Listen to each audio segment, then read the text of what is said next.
Madeline's hands smelled like lemon disinfectant and old library books. She had grown used to it, used to the quiet shuffle of her father's keys jangling at his hip, the echo of their steps through Harvard's marble halls long after midnight, the way professors left their wisdom behind on massive whiteboards for her to collect like tiny treasures. She was 15, and after hours, when the rich students went home to their warm dorms, she stayed behind with her father, the janitor everyone ignored. Her father, Henry, was proud of his work. He always told Madeline that clean floors and empty trash cans meant fresh starts for people who thought they were too important to notice him. But Henry never wanted that life for his daughter. "Maddie, you see these halls. They're yours too.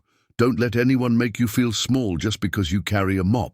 Every night, after they finished scrubbing the lecture halls, Henry would lean against his cart and watch her stand in front of the giant whiteboards, copying equations into a battered spiral notebook she kept hidden in her hoodie pocket. Most nights she was invisible, but one evening when the snow fell outside in thick, silent sheets, Madeline was caught. She didn't notice the door open behind her as she solved the final steps of an advanced calculus problem that Professor Whitaker had left unfinished for his PhD students. Whitaker, a man with perfectly combed silver hair and a reputation for his sharp tongue, stepped in and spotted her small frame under the harsh fluorescent lights. He laughed softly, his voice echoing. "Isn't it past your bedtime, kid? Put the marker down before you hurt yourself." Madeline froze, the squeak of her marker against the glossy board lingering in the silence. She turned around, her eyes flicking from the professor's expensive shoes to the mocking smirk on his face. She wanted to shrink into the walls, but her father's words bubbled up inside her chest. "They're yours too." "I'm sorry, sir, I was just—" she began, but Whitaker cut her off. "You were just pretending, playing smart like all the other janitors' kids who think scrubbing floors will make them geniuses." His tone stung worse than the cold outside.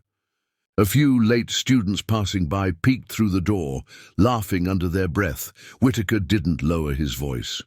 "Run along, girl. This board isn't for daydreamers with dirty hands." Madeline's face burned as she grabbed her notebook and ducked out of the room. Her father stood in the hallway, having heard every word, but he didn't say anything. He just placed a gentle hand on her shoulder and squeezed once. She didn't cry, not in front of him. That night, back in their tiny apartment, Madeline sat cross-legged on her bed, her notebook open to the page she'd been working on. She ran her pencil over the numbers again and again, refusing to believe Whitaker's voice that rang in her head like a cruel echo. She made a promise to herself, whispered into the darkness as her father snored in the next room. "One day, I'll stand in front of him again. I won't need to apologize for touching his whiteboard. He'll ask me to." Outside her window, the Harvard towers gleamed under the snow. Inside her, something brighter burned, something no broom, no harsh word, no locked door could ever wipe away. A week later, the chance for Madeline's quiet promise came sooner than she ever imagined. Professor Whitaker was set to present a complex theoretical problem to an audience of donors, visiting academics and top students, a demonstration of Harvard's intellectual power. The auditorium buzzed with anticipation as Whitaker stood beside the towering whiteboard, a sleek marker balanced between his fingers like a conductor's baton. Madeline wasn't supposed to be there, but her father had a late shift that night, and when he pushed his cart through the auditorium's back doors, Madeline trailed behind, carrying fresh cloths and a spray bottle. She watched from the shadows as Whitaker began. The problem he wrote on the board curled like a dragon, dense layers of equations that even the front-row graduate students could barely follow. He spoke with that same razor voice, pausing now and then for dramatic effect. "As you see," Whitaker announced, "there is no elegant solution, not yet. But that is the beauty of this field. We chase ghosts through numbers." The audience nodded. Some whispered. Madeline's fingers itched at her side. She knew this problem. She had seen pieces of it scribbled in Whitaker's lecture halls at midnight, half finished, waiting for him to return in the morning. She'd solved it already, at least she thought she had. She'd gone over it every night since he mocked her. She felt her father's eyes on her, warm and encouraging. He gave her a tiny nod as if to say, "Your halls too." Before she could lose her courage, Madeline stepped away from her father's cart and walked straight down the aisle. Her boots squeaked on the polished floor.